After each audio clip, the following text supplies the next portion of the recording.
source rocks capable of generating oil are located up in this area in here. Source rocks that are capable of producing oil or gas are down in this area in here. And those that are capable of producing gas are mainly down in here, down in this area. And as you can see, for much of the basin, and in this chart, you will notice that there's a number of names there like Bradell, Cable Head, and East Point. Those are various wells in the basin. And you can look at the color key, and you'll see that for the most part, the rocks in the basin are mostly what we would call gas prone, with a minor amount of type 2. So, let me go back through this.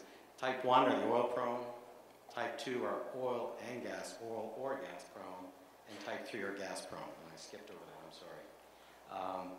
The source rocks in the Maritimes Basin are typically classed as type 3, so mainly gas prone, with minor type 2, which relates back to the earlier slide on the history in the Gulf St. Lawrence. Most of the wells in fact all of the wells that encountered hydrocarbons encountered gas. And that is consistent with what's seen here, is that it's mostly gas. So why on earth is Corridor yapping about oil? Well, in that same well drilled in Breon Island, Corridor took on a study, and you'll notice in the last slide, there's no mention of the Breon Island. Backwards one. There we go. You'll notice in the in that chart, there's no mention of the Breon Island well. So Corridor took on some studies of the shale rock in the Breon Island well. And we did a number of studies, geochemical evaluation, thermal maturity measurements. And these studies indicate that there is a significant component of type 2, type 3, or oil or gas-prone rock in that well. And so we believe that some of the source rocks in that well are capable of producing oil or gas. What we will get, heavens knows. But the studies suggest that these source rocks are capable of producing oil or gas. So we took that information and we did some petroleum system modeling. And in that process, we do specialized computer modeling where we actually simulate the burial of the rocks. And based on, and we use those type 2 to 3, those oil, gas-prone type rocks, to assess the type of hydrocarbons that might be in Old Harry.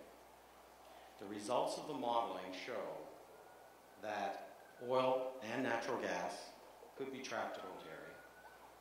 And the most likely oil is a very light oil with an API gravity of between 45 and 55.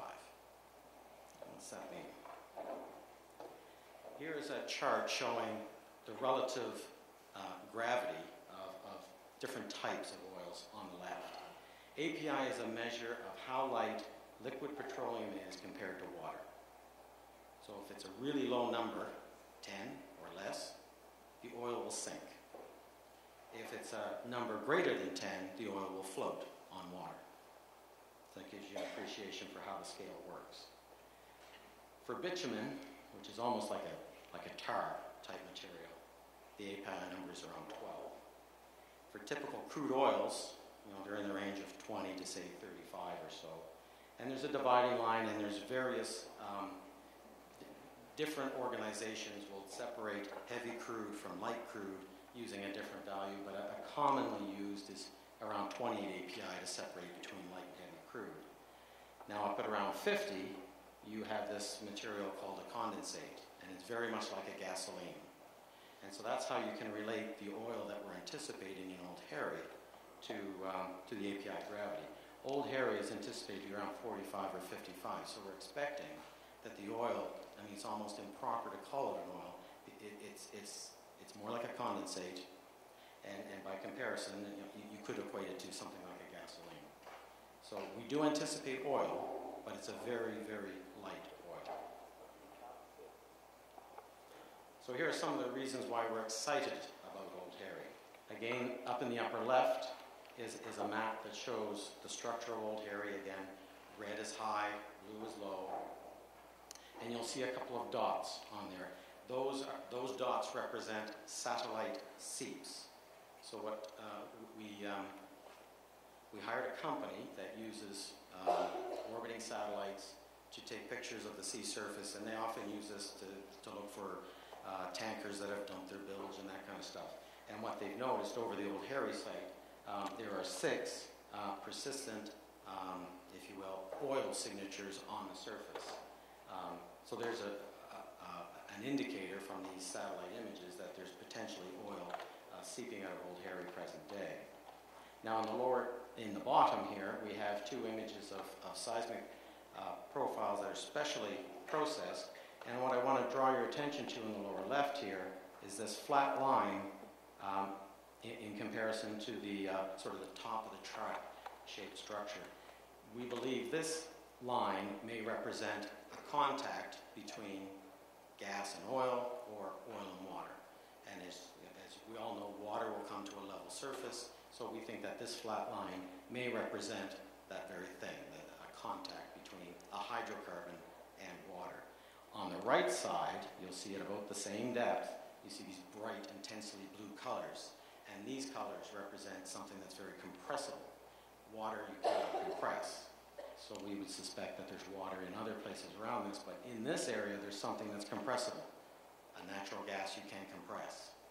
So that gives us another indication that there could be hydrocarbons in the Old Harry structure. And then finally at the top here, this is a measure of how the seismic signals, how the seismic waves change from here to here. And you'll notice that there's a big change in this area over the top crest of the structure and not so much over here. And that's another indication that there could be hydrocarbons. So those are some of the reasons why Corridor is excited about Old Harry, about that structure. The last fall, Corridor completed a geohazard survey, and I'll just provide an update on those results.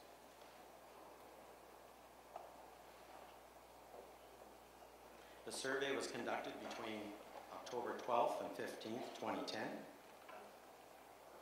We employed a marine mammal on board the vessel, as well as a fisheries observer.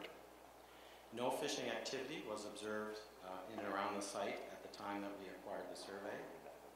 No marine mammals or sea turtles were observed within the 500-meter safety zone, which is established by Canadian regulations. No marine mammals or sea turtles were observed within the 500-meter safety zone.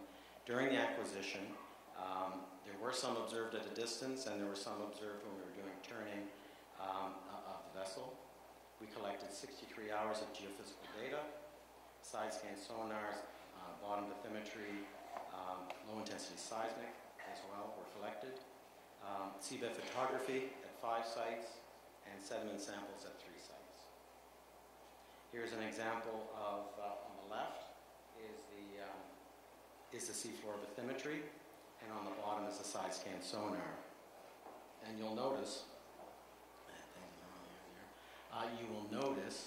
in the upper left are the red colors, and that's where the water depths are around 464 meters. And in the blues that you see down in here, the water depths are around 470. You'll notice also that there are some dots scattered all over the sea bottom here, and you can see them here in the side-scan sonar imagery. And so this is bathymetry, and this is side-scan sonar.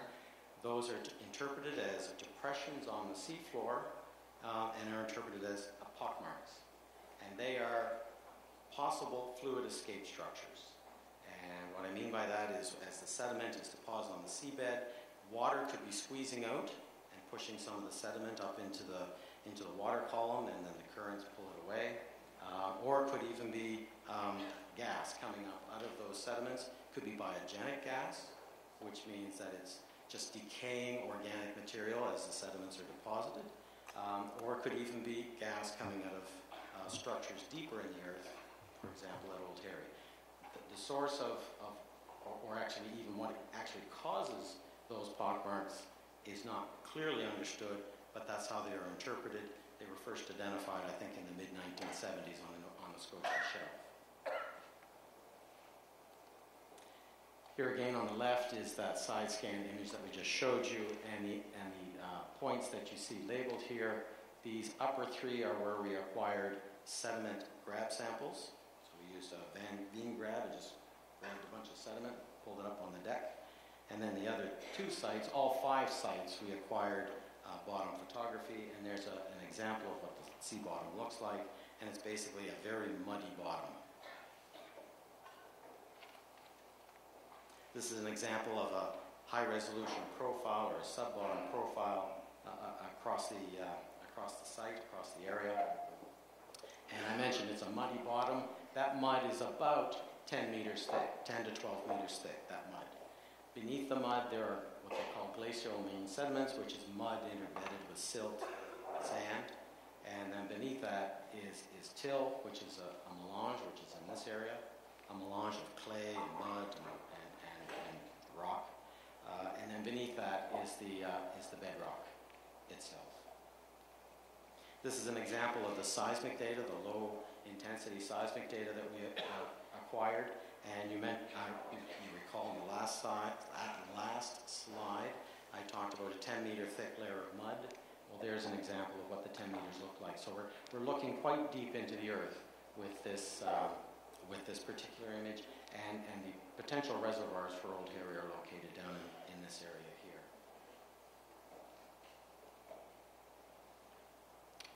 So the purpose of the geohazard survey was to identify, if possible, a safe drilling location.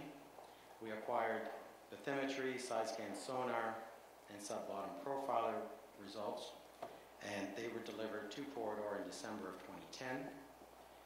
Seismic data and sea bottom photography were delivered in February. The geohazard results in aggregate showed that good quality data were collected. The seafloor was free of obstructions and shipwrecks and so on. A potential well location that is safe for drilling could be identified, and Corridor made a decision to submit a project description to start the regulatory process to drill a well at Old Harry. So now I'll turn it over to Dina Murphy, who will continue on.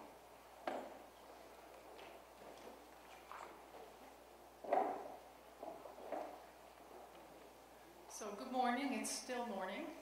Just wanted to thank you for the opportunity to talk to you today. So Paul has gone over who Corridor is and some of our activities in Eastern Canada and in particular in the Gulf of St. Lawrence. So I'm going to now walk you through our proposed exploration well within our exploration license EL 1105. So we did file a project description with the Canada, Newfoundland and Labrador Offshore Petroleum Board on February 21st that outlined our intention to drill one exploration well within our exploration license, EL 1105. We're in the process, we've started conducting a thorough environmental assessment, and we will be conducting consultation and incorporating any issues identified within our environmental assessment. And certainly at this stage, given the environmental assessment isn't completed, we're not in a position to discuss any specific impacts associated with our particular project until that environmental assessment document is finished. And meanwhile, we're in the process of conducting detailed planning for the drilling operation and moving forward other aspects of the regulatory approval process. So if you look at this slide here, you can see in the kind of beige, I guess, browny kind of area is our exploration license 1105. So the well we're talking about drilling is solely within that license. The drilling operation will last, or is expected to last, between 20 to 50 days during an ice-free period. The well is located within the Laurentian Channel. It's about 80 kilometers west-northwest from Cape Anguille, Newfoundland.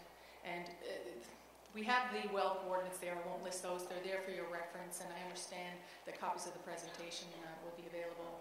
And our drilling activity, we're anticipating to start, or for that drilling activity to take place between mid-2012 and early 2014, depending on, of course, our regulatory approvals and sourcing a drilling rig.